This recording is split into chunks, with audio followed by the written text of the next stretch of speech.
할렐루야, 할렐루야. 10월 5일 목요 새벽 예배에 주님의 전으로 나오신 모든 성도님들을 예수님 이름으로 환영하고 또 축복합니다. 저희들 삶에 어떤 고난과 시험이 있을지라도 그 시간을 통해서 저희들이 주님께 더 가까이 나아가고 또 그 시간을 통해서 하나님이 주시는 지혜를 깨달아서 항상 승리하는 믿음의 삶을 살아가는 저희들 모두가 되기를 소망합니다. 이 시간 우리 주님이 기뻐 받아주시는 그 삶을 살기를 간절히 원하는 마음으로 함께 찬양하며 나아갑시다.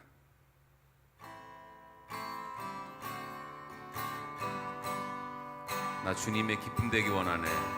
나 주님의 기쁨 되기 원하네. 내 마음을 새롭게 하소서. 새 부대가 되게 하여 주사.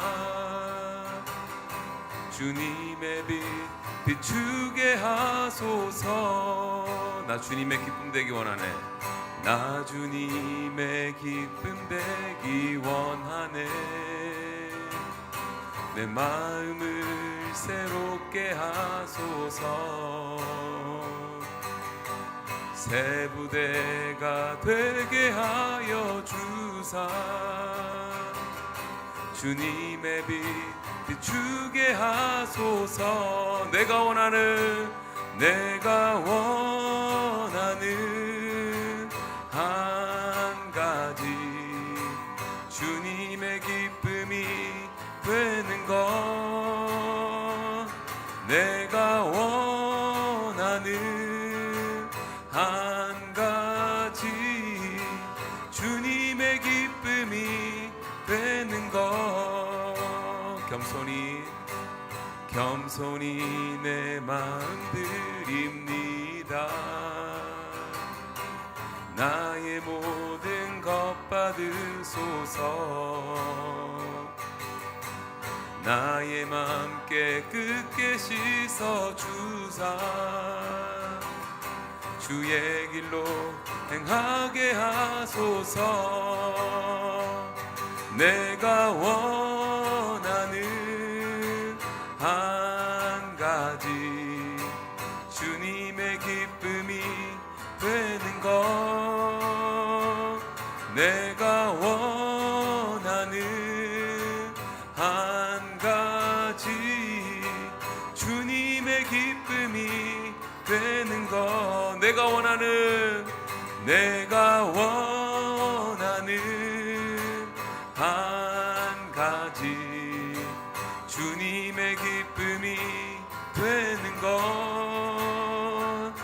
내가 원하는 한 가지 주님의 기쁨이 되는 것. 주님의 기쁨이 되는 것. 주님의 기쁨이 되는 것. 주님의 기쁨이 되는 것. 고맙고 자비로우신 하나님, 오늘도 믿음을 가지고 사랑하는 교우들 주님 전에 나와 기도하며 찬송하며 나아갑니다. 또한 말씀으로 오늘 하루 살아가는 동안 교훈을 따라 살게 하시고 하나님의 나라와 교회를 세워가며 하나님의 지혜를 가지고 오늘도 하루 살아가는 신령한 복이 저들에게 임하게 하여 주옵소서. 특별히 간구하옵기는 간밤의 중보기도팀 마음과 정성을 다하여 주님 앞에 기도를 올려드렸습니다. 저들의 기도 제목 가운데에 기름 부으셔서 하나님의 지혜로 저들을 위로하시고 경륜에 따라 하나님께서 인도해 주시기를 원합니다.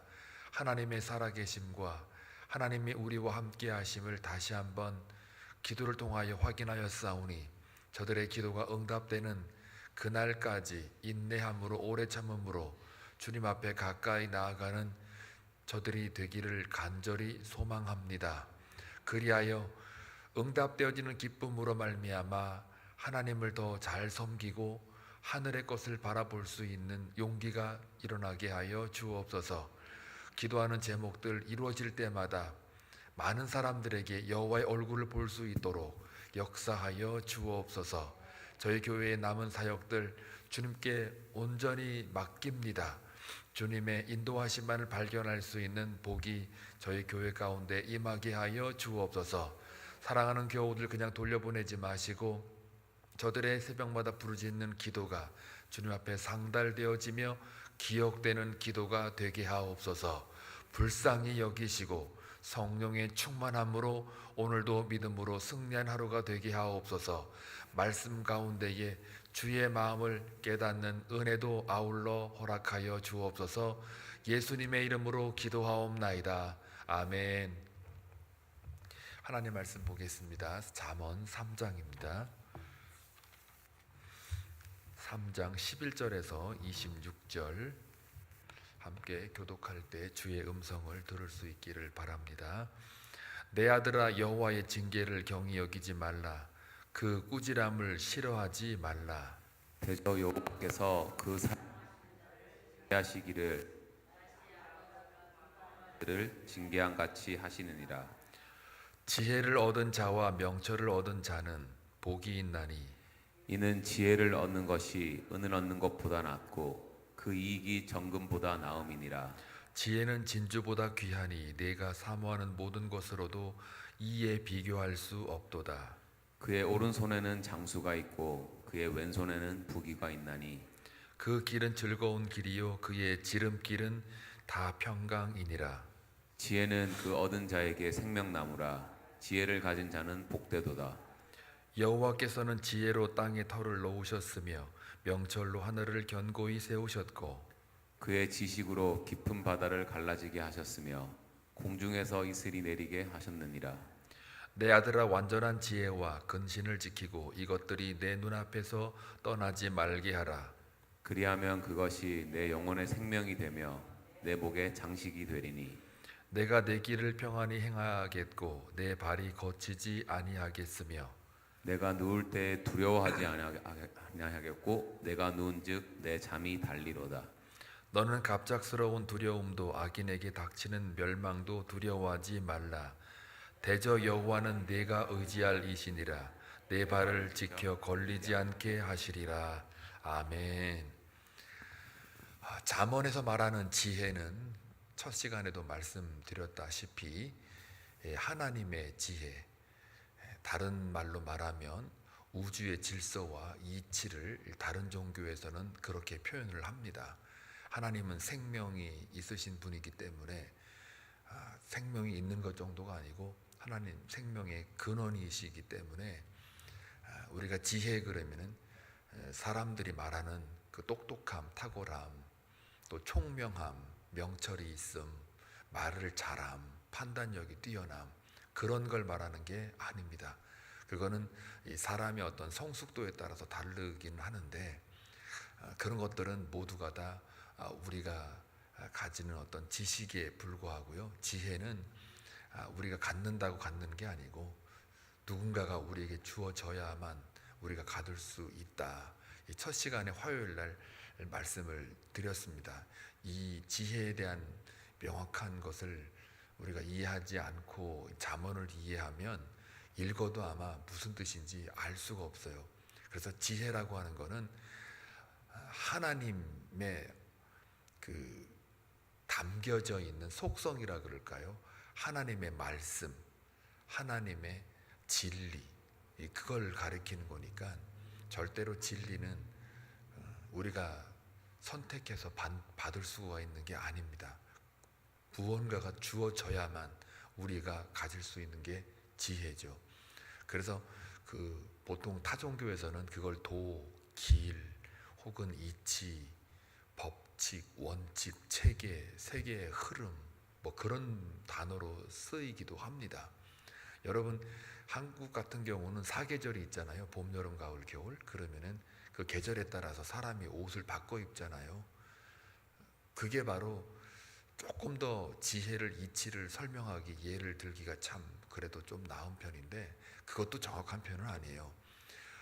봄, 여름, 가을, 겨울 계절에 바뀔 때마다 우리가 이 삶의 형식이 바뀌잖아요. 옷차림도 바뀌고 또 음식 자체도 바뀌어요. 뭐 더운데 계속 뜨거운 거 먹으면 건강 좋다고 뭐 뜨거운 거 드신다는데, 이 커피 장사는 시애틀이 잘 됩니다. 여기보다는. 그래서 제일 스타벅스도 거기가 제 1호점이 생긴 이유도 다 그런 이유가 있어요. 1년 내내 거의 한 3분의 1은 비가 와요. 날씨도 우울하고 우중충하고, 비가 뭐 우리처럼 막 이렇게 주룩주룩 내리는 비가 아니고 부슬부슬부슬 이렇게 뭐 안개도 아닌 것이 비도 아닌 것이 하여튼 부슬부슬하게 내려요. 항상 그 거의 제가 살아보니까 한 3년 살아봤거든요. 살아보니까 이게 우중충한 게 어둡김침한 게 이스라엘 백성들은 먹구름이라 그랬잖아요. 그런데 이게 화창하지가 않고 부슬부슬 내리니까 그것이 사람을 우울하게 만들어요. 따뜻한 걸 마시고 싶고 그래요. 그러니까 이 따뜻한 음료가 장사가 잘 되는 데가 저 시애틀 저 워싱턴 주예요. 거기가 특히 그래요. 이제 그런 것처럼 어떤 계절의 변화나 어떤 그 흐름의 변화에 따라서 인간이 맞추잖아요. 그러면은 여름에는 얇은 옷 입고 겨울에는 두꺼운 옷 입고 그렇게 흐름에 따라 움직이고 있으니까 그걸 잘 움직이는 걸 지식이라고 그러는 거예요. 겨울에는 두꺼운 옷 입고 또 여름에는 물 조심하고 뭐 겨울에는 불 조심하고 이게 어떤 그 계절의 변화에 삶의 변화에 따라서 사람이 맞춰가잖아요. 그거를 잘 아는 게 그게 지식인 거예요. 바다 수영하다가 상어를 만나면은 뒤돌아보지 말고 도망가는 게 아니고 마주보고 딱 있어라. 개한테 안 물리려면은 막 도망가면 더 물리니까 눈을 똑바로 뜨고 이렇게 으르렁 같이 으르렁거리면은 덜 물린다. 뭐 이런 거 있잖아요. 그러니까 이런 것들이 하나의 경험을 통해서 원래 있는 이치가 있는데 그거를 인간이 캐치하면 그걸 지식이라고 그러는 거예요. 그리고 그걸 캐치하기 전에 이미 놓여져 있는 어떤 질서, 이치, 그걸 지혜라고 그런단 말이에요. 타종교에서는 그런 거를 지혜라고 그래요. 그거를 갖다가 철학에서는 뭐라 그러냐? 합리성이라고 하는 거예요. 합리성이 뭐 어떤 논리가 맞고 증명이 되고 이게 합리성이 아니라 원래 합리성이 데카르트가 말하는 원래 합리성은 레셔널리티라고 그러죠. 그거는 이미 인간이 경험하기 전에 이미 놓여져 있는 나는 지금 알 수 없지만 이미 놓여져 있는 질서, 이치, 체계, 법칙, 원칙 그런 것들이에요. 그거를 발견해내면 그게 인간에게 지식이 되는 거고 발견하지 못하면 뭐 죽을 때까지 계속 있는 거고 여러분 전자를 발견했잖아요. 우리 인간이 원래 전자를 발견하기 전에 이미 전자는 있었어요. 전자가 있으니까 여러분들이 스마트폰 이렇게 쓸 때도 선이 연결이 안 되는데도 서로가 막 주고받고 대화하잖아요. 이게 지금은 상식이 됐어요. 그런데 불과 19세기, 20세기 초 그때만 해도요. 전자를 만약에 발견하지 못했을 때는 이게 안 보이는데 서로 대화하고 화면을 보고 지금 화상으로 막 그냥 글로벌 시대라 그래갖고 다 커넥션이 돼 있잖아요. 얼마나 신기해요 그게. 저 처음 유학 올 때만 해도 그 전화가 그 국제전화 하나 쓰려고 그러면 그냥 보통 어려운 게 아닌데 지금은 뭐 그냥 카톡이다 뭐다 막 왔다 갔다 하잖아요. 그런 것들이 다 이미 모든 전자에 의해서 다 움직이는 거란 말이에요. 그러면 전자는 눈에 보이지도 않아요. 그런데 인간이 발견하기 전에 이미 그것들은 다 있어 왔단 말이에요. 그런 질서나 체계들이. 마찬가지예요. 하나님이 이 땅을 창조하는 순간 그 창조의 질서가 있는 거예요. 그 창조의 질서는 단순히 자연 법칙을 초월하는 단계예요.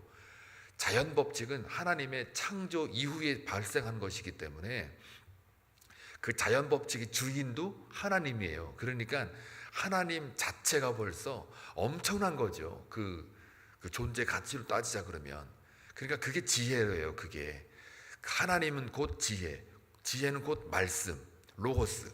그리고 태초에 하나님 현재 창조하신 일을 할 때 시간도 하나님이 창조를 통해서 이게 나온 거고 장소적인 어떤 피조물의 모든 세계도 피 안의 세계도 전부 다 하나님이 창조하면서 생긴 거고 그러니까 우리가 말하는 지혜라는 게 단순히 인간에서 만들어진 지혜가 아니라 그냥 하나님이 계신 그 순간, 하나님이 계신 그 순간 지혜도 같이 있는 거예요. 그 지혜를 인간이 조금 살아가면서 자연을 통해서 조금씩 발견할 뿐이지, 이 수학적 진리도 1 더하기는 2다 그러면은 그게 그냥 발생한 게 아니에요. 왜 2지? 왜 2 더하기 3은 왜 5지?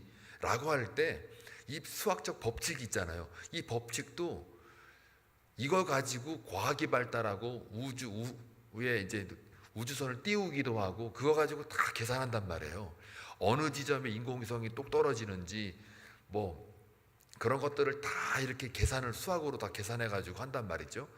그런 것들이 인간이 원래 있었던 수학적 진리를 발견한 것 뿐이에요. 그러니까 지혜라는 거는 바로 그런 수준이에요. 인간이 발견하기 전에 이미 놓여져 있는, 그게 하나님인 거예요. 그래서 그거는 인간이 내가 선택해서 얻어지는 게 아니라 그 지혜가 나한테 와야만 얻어지는 게 그게 지혜인 거예요. 자, 여기까지 하고, 그러면은 그런 지혜가 곧 하나님이고 그게 말씀으로 우리한테 다가와요. 여러분도 그 지혜 가지고 계세요. 성경 66권 하나님의 말씀을 여러분이 가지고 있기 때문에 그 지혜를 가지고 있어요. 그 엄청난 지혜를 가지고 있어요. 그 지혜를 가지고 살아가면 그게 선이에요. 그게 하나님 앞에 가까이 나아가는 거고, 하나님을 알 수 있는 큰 비밀이 거기에 있는 거예요. 우리의 원형을 알 수 있는 거예요.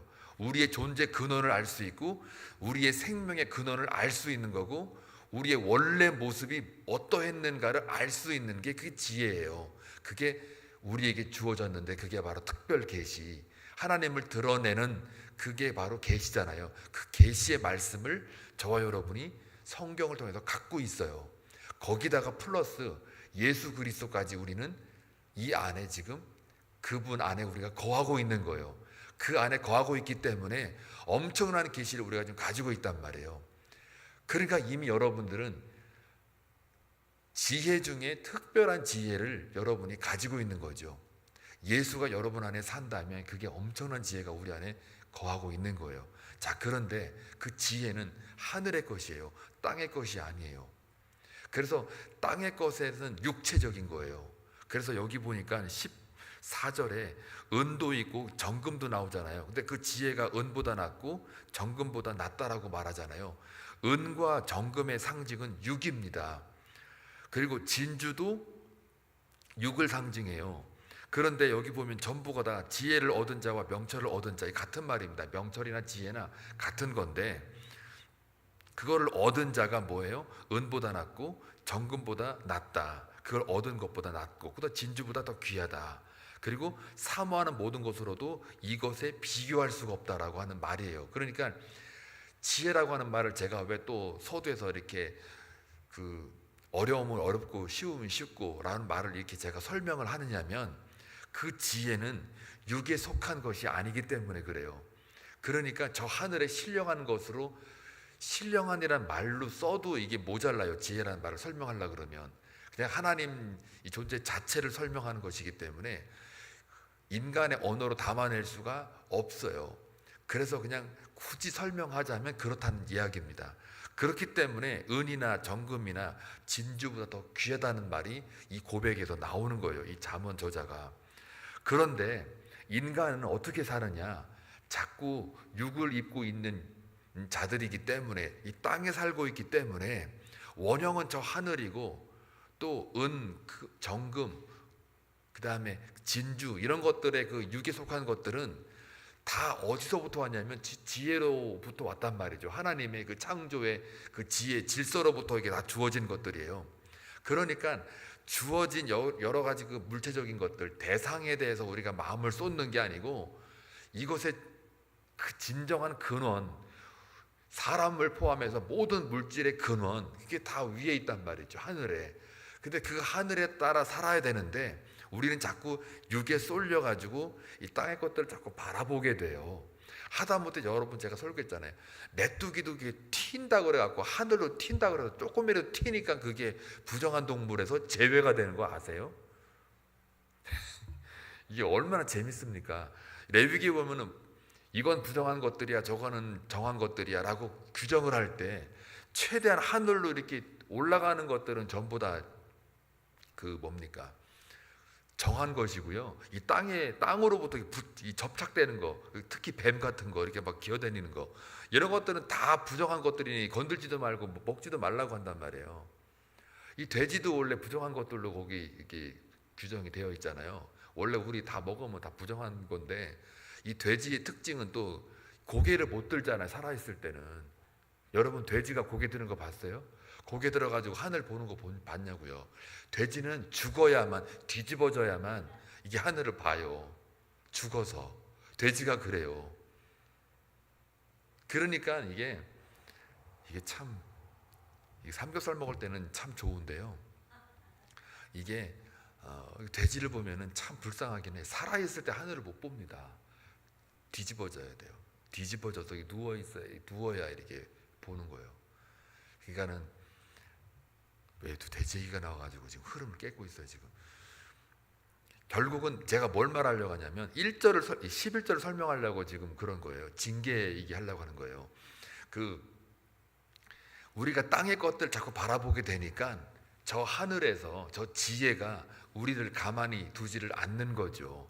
여러분 아까 제가 말했던 것처럼 계절이 바뀌면 우리가 옷을 바꿔 입잖아요. 그게 선인 거예요. 안 바꿔 입으면 아유 쟤 좀 뭐 하는 거야 쟤. 이 더운 날 왜 코트를 입고 다녀? 이런단 말이에요. 사람들이. 마찬가지예요. 그 원래 있는 지혜의 그 섭리 이치가 있는데, 하늘에 하나님의 말씀이 있는데 그 말씀에 따라서 우리가 행동을 옮겨가고 변화를 하면 돼요.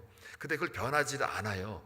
내버려 두면 걔는 그냥 미치거나 저 왜 저래 말을 듣거나 아니면 악의 길로 갈 수밖에 없어요. 요때 지혜가 단순한 어떤 이치나 질서 흐름이 아니라 생명의 근원은 하나님이시기 때문에 그 하나님이 보신단 말이에요. 다른 종교에서는 그거를 그냥 하나 이치, 길, 도 이렇게 말해가지고 그것이 나에게 뭐를 이렇게 간섭하고 교제하는 게 없어요. 그런데 우리 기독교 안에서 하나님은 그게 인격적인 만남과 교제가 있다라는 게 타 종교하고 아주 큰 차이예요. 간섭한단 말이에요. 우리를. 그 지혜가 그냥 이치와 질서 어떤 원칙으로만 딱 고정되어 있는 게 아니고 그 지혜가 살아 움직여요. 그게 하나님이죠. 움직여서 우리를 갖다가 우리의 삶에 개입해서 너 그렇게 하면 안 돼. 너 그 길로 가면 넌 죽어 라고 우리한테 다가온단 말이에요. 그거는 신령한 것들 중에 신령한 것들이에요. 복의 복이란 말이에요. 그게. 그런데 우리는 육 중에 육으로 간단 말이에요. 우리는 자꾸. 그러니까 그 복의 복이 우리를 갖다가 어떻게 해요? 개입을 해가지고 너 그렇게 가면 안 된다고 툭 쳐주는 거예요. 이렇게 툭 쳐요. 그러면은 그걸 징계라고 하는 거예요. 오늘 여기 말하는. 그래서 내 아들아 여호와의 징계를 경히 여기지 말라.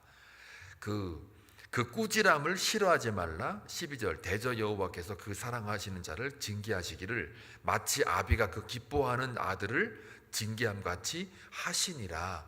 이 말 어디서 많이 들어봤죠? 히브리서 12장 5절에서 11절의 말씀이에요.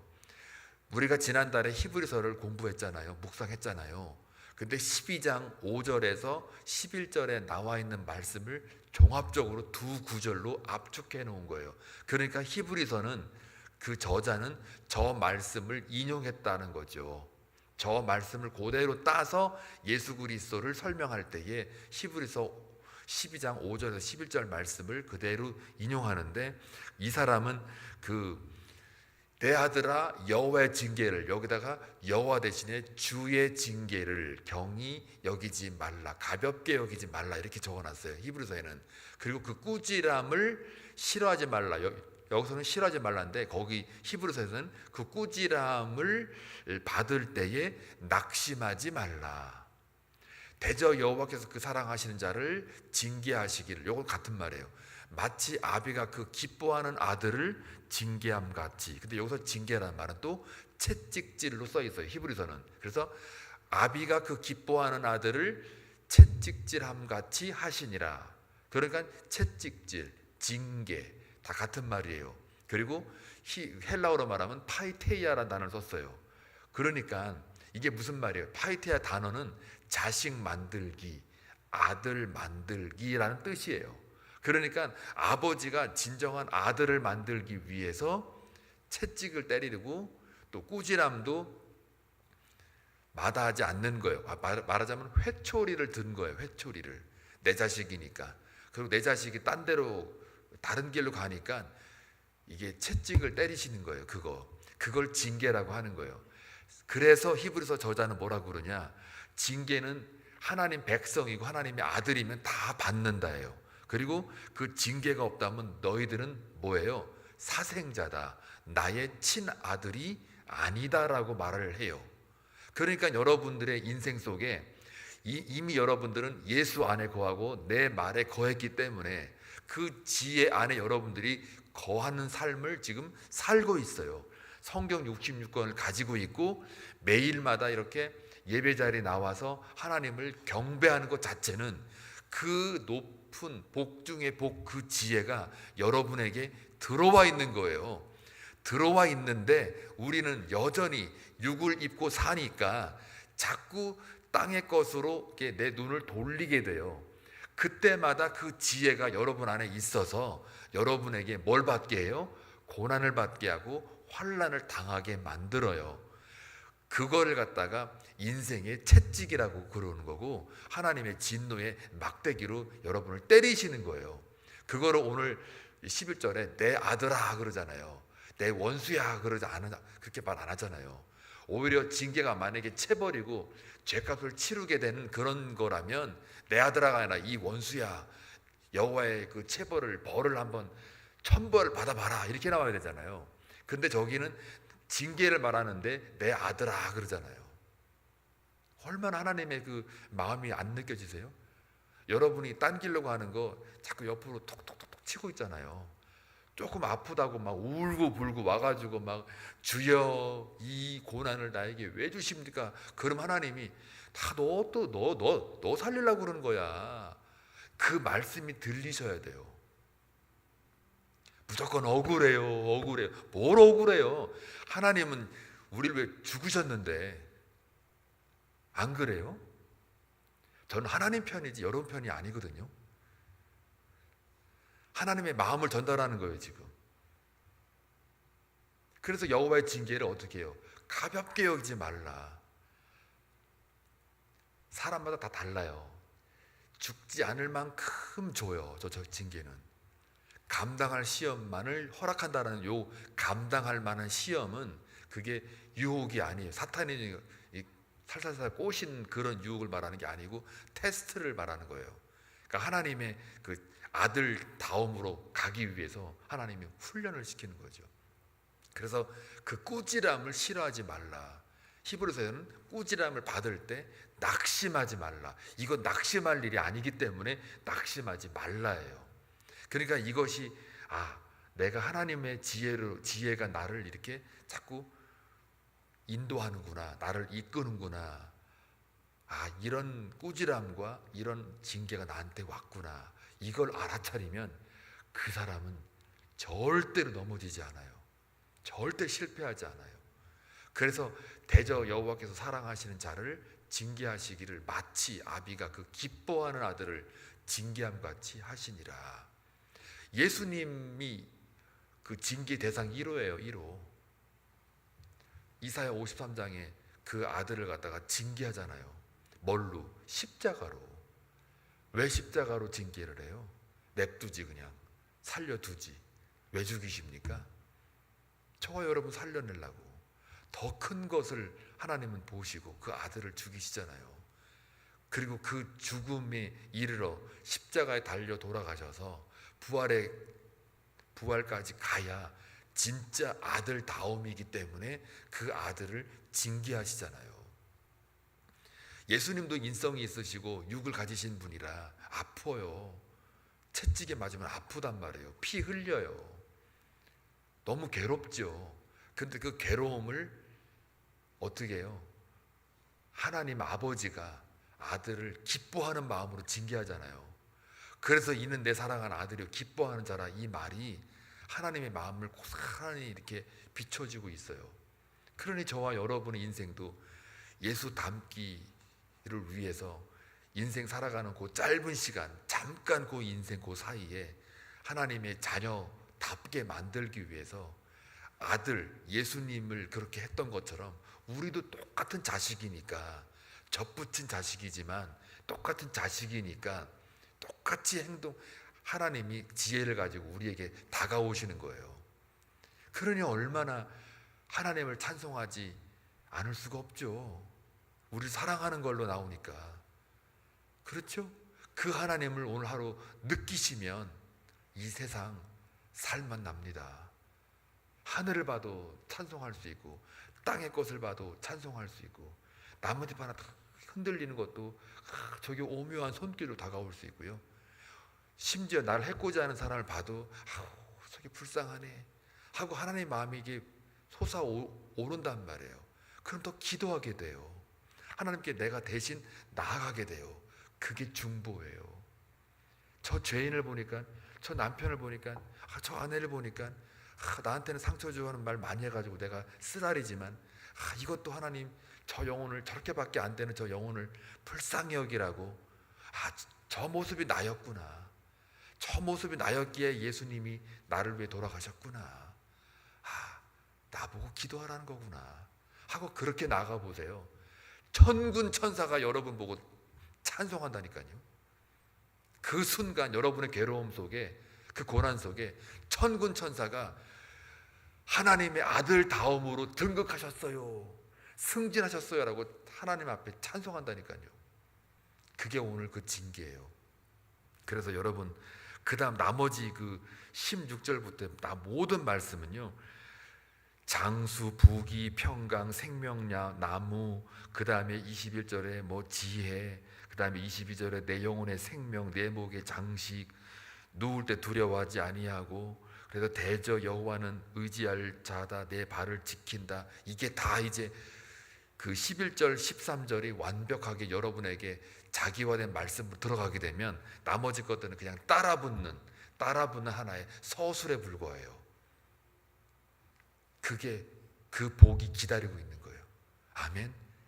하나님은 오늘도 그 지혜를 가지고, 여러분이 지혜를 가지고 있다, 여러분이 아주 당당하게 오늘 하루 살아갈 주의 이름으로 축원합니다. 기도합니다.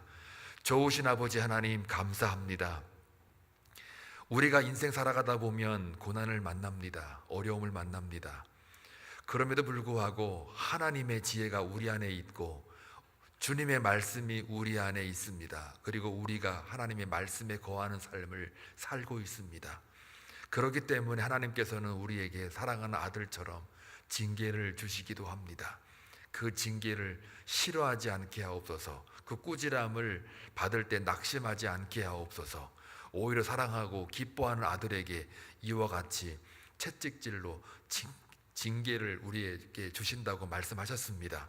당황하지 말고, 놀라지 말고, 좌절하지 말고 당당하게 하나님의 아들답게 오늘 하루 살아갈 때에 하나님의 마음을 헤아릴 수 있는 귀한 은혜가 있게 하여 주옵소서.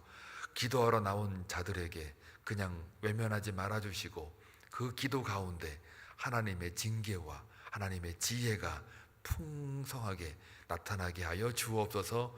예수님의 이름으로 기도합니다. 아멘.